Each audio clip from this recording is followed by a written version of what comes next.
Dave, thank you very much for joining me. Great to join I'd you, love Jonathan. to maybe spend a bit of time just talking about where evidence-based analytics fits in the business context, particularly with regard to human resource professionals.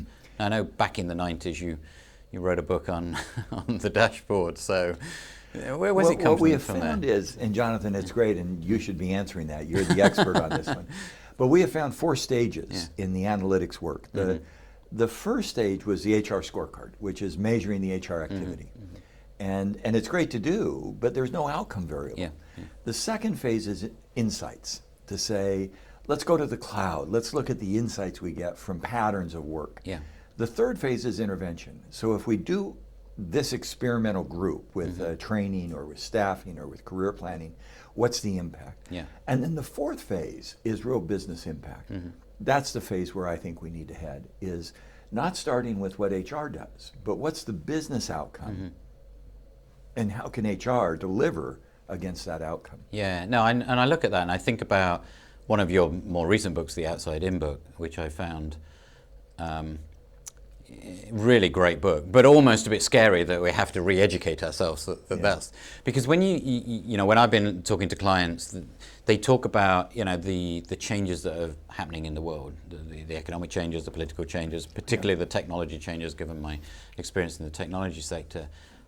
And to me, it's those changes that are now influencing how evidence-based processes and analytics should be done. So what are you finding with those changes? Why is evidence-based more important today? Yeah, I think certainly, you know, talk about consumerization. I mean, we all talk about the stories like Amazon, Netflix, recommendation engines, things like that, but take that inside the organization and say, okay, so I'm a retail organization and I need to help my staff train more quickly and more readily. Now retail staff on the shop floor necessarily don't have that much time, so they've got to be bite-sized chunks, recommended things that are important to them, you know, how to sell this particular product or how to, you know, approach customer service, things like that. But how do you find out the skills and capabilities of those people anyway? You have to gather the data, re-manage it, and then push it out. So the consumerization factor of HR is as big a driver as maybe the actual raw numbers of productivity. So I think things like that are changing the way. Think of a manager as well. You know, I think of, I was talking to a company in Canada, it's an energy company in Calgary, and they were talking about safety. What they wanted to understand is, you know, their biggest impact on the business is if they have an accident at one of the oil refineries, then, you know, that's a huge impact on the business.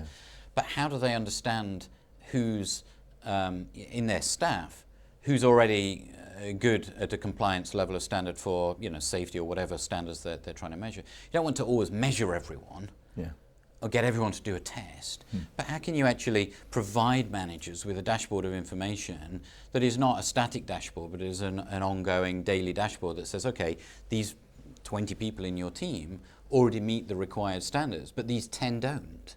So analytics, you know, it's not just about the evidence of productivity or revenue or you know, some other hardline finance measure, but can also be about provision of information like consumer recommendation, training recommendation, or manager recommendation, manager information. So that, you know, I use the phrase the democratization of HR or the consumerization of HR for those two things. I don't know if you've I'm sure you've come across these. No, great insights. That would be examples of 2 things I mentioned. One is insights, that you say, here's some insights we have about these managers. And the other is intervention. Let's do training this way with these managers and this way with another set. And you can begin to see the impact. I would continue to tie things like safety to business impact. So you got a 3-step. The outcome variable is business impact. What's our revenue? What's our profitability? The next variable is safety. What's our safety record? And then the other variable would be, what are the indicators that will drive safety? Is it coaching? Is it training? Is it incentives? And if you can begin to get that 3-stage, here's the behaviors, here's an intermediate impact or capability, we call it, and here's the organizational output, then you can begin to flow through what you want to begin to get. So you know, when we're talking to companies about, you know, what's the ultimate business goal, one of the great companies I came across was talking about they wanted to look at the effectiveness of staff which is, okay. What do you mean by effectiveness? Training, performance management, everything. But no, they said, no, we want to look at the amount of revenue that a member of staff pulls in front of the till. Oh, that's so great. how do you know whether this person, person A or person B? Boy, that gets really tricky. And then when you say, okay, so if we can measure because today you can measure pretty much, who's logged in, and then you can measure the behaviors of those people. If you can then replicate those behaviors, which is what this company did, they then can almost replicate the future predicted behaviors of revenue. Yep. And so they do it by person, and then they can replicate That's that great. Across stores. That's great. Obviously, you've got to think about the other factors coming in. What's the store manager's effect on things? What's the socioeconomic, geographical area that the store is in, and things like that. Yep. But effectively, rather than analytics being, we just want to, make recruitment better, which is ultimately what this exercise is. It's about hiring the best people to increase revenue. You're not really looking at recruitment as a process. You're looking at the business outcome. Well, it's that outcome that you care about. Is it revenue? Is it profitability? Is it revenue per square foot? Is it productivity? And if you can show that HR is a lead indicator to that outcome, that's where we're trying to go with evidence-based. And what happens with that evidence is it says, in your mind, you say, okay, I have a choice. I want to get better retention of my people, fast food. When I get first-line managers who stay longer, we get higher revenue per store. So what are the factors that drive that? And again, it's 3 steps. It's the outcome, revenue or profit per store. It's retention or it's first-line manager, and then you look at the factors that go into predicting that. And when you can make that leap, I think, are those causations, that's where HR has impact. And it sounds like you've done that. What at IBM, were you able to show kind of a cause and effect of the investment in HR and the outcomes? Yeah, absolutely. There's a very interesting situation. I ran, the early days of the analytics team there for about three years or so, when we built it up from scratch. And effectively what we were trying to find in one case, this was post-financial crisis, this is 2010, 2011, and we were trying to look at things like, can attrition be predicted? Yeah. Well, that's an interesting question, but actually the more interesting is, and if you can predict it, which we could, what do you do with that information? So then we started helping business leaders. So in China, for example, there was a big explosion in the expectations from the company of what we deliver from China. So then there was a question about how can we manage the workforce planning in China more effectively. So you don't use attrition as just a lever to say, oh, we know these 5 people are going to leave, so we better have a pipeline, to fill that. But actually using it as if we know what the characteristics of the people that are more likely to leave, then we can actually see. What are the more likely to leave characteristics? Well, there were some, in fact, many obvious things that you would expect. People, for example, being hired at a higher education degree for the job that they're in, and therefore they get effectively overqualified. Getting lower performance ratings is fairly obvious. But what I found in analytics is until you put these obvious things in front of people, you don't actually do anything. So you might have an anecdote, you might have a manager, a leader, an executive who says, oh, that's really obvious. It's like, if it's so obvious, how did you make business decisions based on them? Oh, well, we didn't. Okay, well, now you know that those things, if 1 + 1 does equal 2, then how can we actually use that to make That's really nice, because if you can show that line of sight between investments in HR and business outcomes, then you can make better choices. I mean, that's what you're trying to do. We found that in retail with Sears, that a 10% change in employee sentiment led to a 5% or 4% change in customer sentiment and a 2% change in profits. So, and then you put that in front of somebody and you go, oh, I'd like a 2%. Well, I think it's that linkage, isn't it? We start off by saying here's a dashboard and that's level 1, but that's business and ultimately outcome, you want the business impact. Level 4, so you show that linkage. So that I think where we're getting to, my aim is to help people in HR, I'm passionate about HR as you are, become more relevant. And it's about, I'm interested in, you've got the competencies that you've come up with. One of the sort of core foundational ones you've put in is, I can't remember the exact words, but analytically driven. And it's, if that isn't a core competency, then can you actually do the things that are much more difficult to do, strategic positioning, managing conflict, and other such things. But if you can have truly have an analytical core competency, like you would expect a finance person to have, like you would expect a marketing person to have, core basic curiosity and mathematical knowledge, then you can translate that into real business value. That's my belief. Well, and hopefully HR folks today have a background in statistics or analytics, and it's not just a background, it's constantly looking at cause and effect. And can I show that relationship and the impact on the business? The other thing we found that's really interesting, it comes from some research by Wayne Brockbank and others. In the world today, about 20% of the information we have is structured, which it's a spreadsheet, and it lends itself to statistics. 80% of the information we have is unstructured. A lot of the unstructured information is who we run into, observations we make. Absolutely. And I think sometimes in HR, we can also use unstructured data. Yeah. I talk to business leaders who visit multiple sites. Well, you did this at IBM, and you've done it in other places.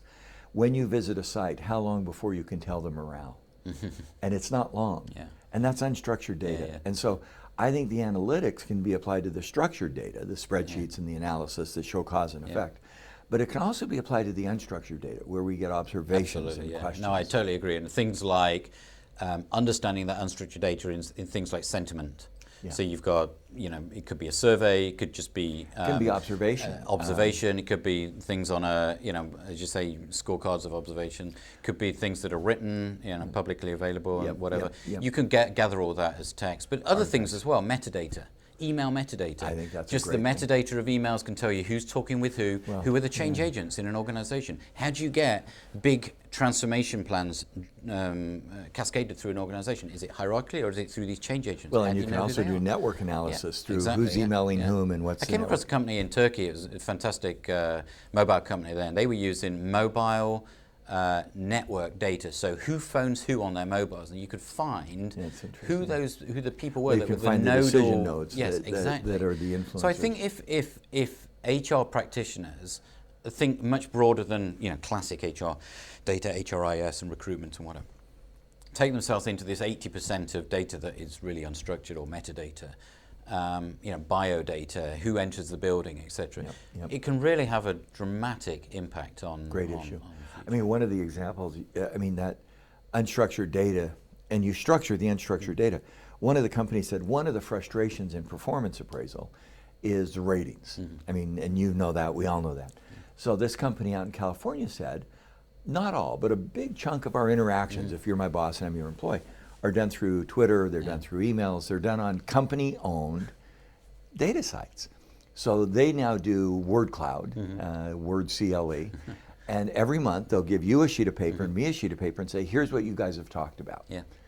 Are you talking about the right stuff? But that's incredibly insightful. Oh, it's great. But it's using good technology. I mean, when people talk about technology, they say, oh, we must implement the technology. But unless you've got a use for it, there's really no point. So it's really cool. We sit down, we say, oh, last month we spent most of our time talking about pay policy, because that's what came up. You know what? That's not a good use of our time. And it's that kind of stuff I get excited about, because it's not rating or ranking. It's into the content of what we do.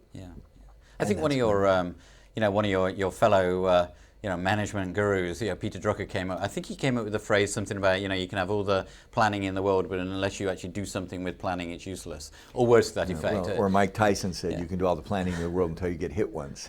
Then planning goes out the window. And I think, by the way, Mike Tyson should not be mentioned in the same line as Peter Drucker. So. But I think one of the things I've noticed, Dave, is that HR people started analytics focused on HR problems. How many managers went on a course? How many people are leaving? Whether we recruited someone in 23 days or 22 days or 21 days. And I think I've seen now more people going away from that and testing the future. But I still think there's a lot that we can do. And where we should start with HR people is, so what's on the scorecard of the business leader? What are you're a business leader. What are you accountable for?